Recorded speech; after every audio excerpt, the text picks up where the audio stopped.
Alright, another day, another LaserDisc player. This one is a Pioneer CLD-1070.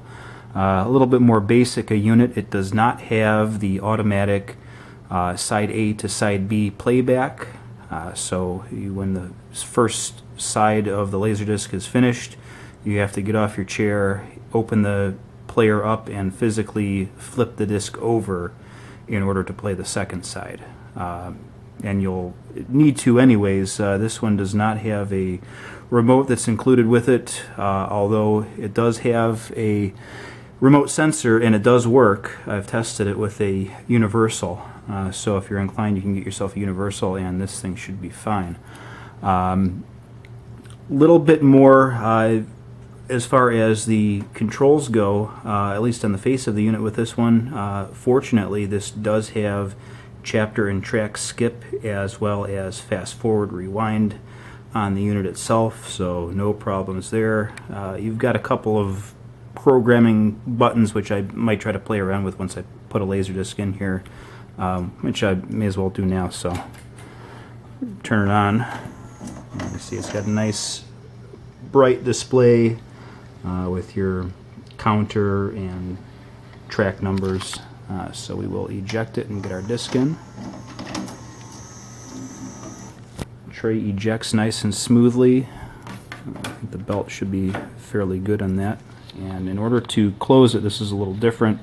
It is not the eject button. You actually hit play, even if you're closing it up with an empty disc or with no disc in it. So it'll spin to life.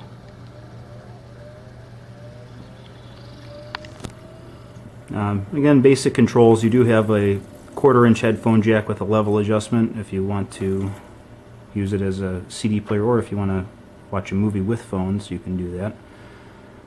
See a nice clear picture.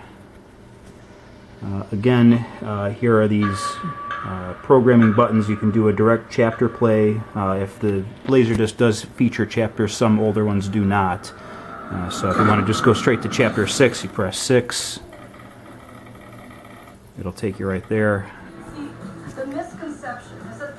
You can also program it. So if you want to start off watching just chapter 2, you can start off watching 2. You can go directly to 5. You can go back to 1. You can even insert a pause. Hit play and it'll go through your programming very nicely. Again, you have play and pause and stop eject. Pause, it does not do a still frame pause. I think those are really only the late LaserDisc players. This one is from '89, I think. You do have chapter skip, but that's, since we've got a program going, it's only going to go through our program. Fast forward and rewind, of course. All works nice. A couple other program features here. I know that intro scan, that'll give you, it'll play like the first 4 or 5 seconds of each chapter. And then you've got random play and auto program editing. I'm not entirely sure, how much program are you going to do with a LaserDisc, but it is there for you if you want it. So again, this one works well. No remote with this one, no direct side A to B playback, but it's a good runner nonetheless, and it'll be priced accordingly.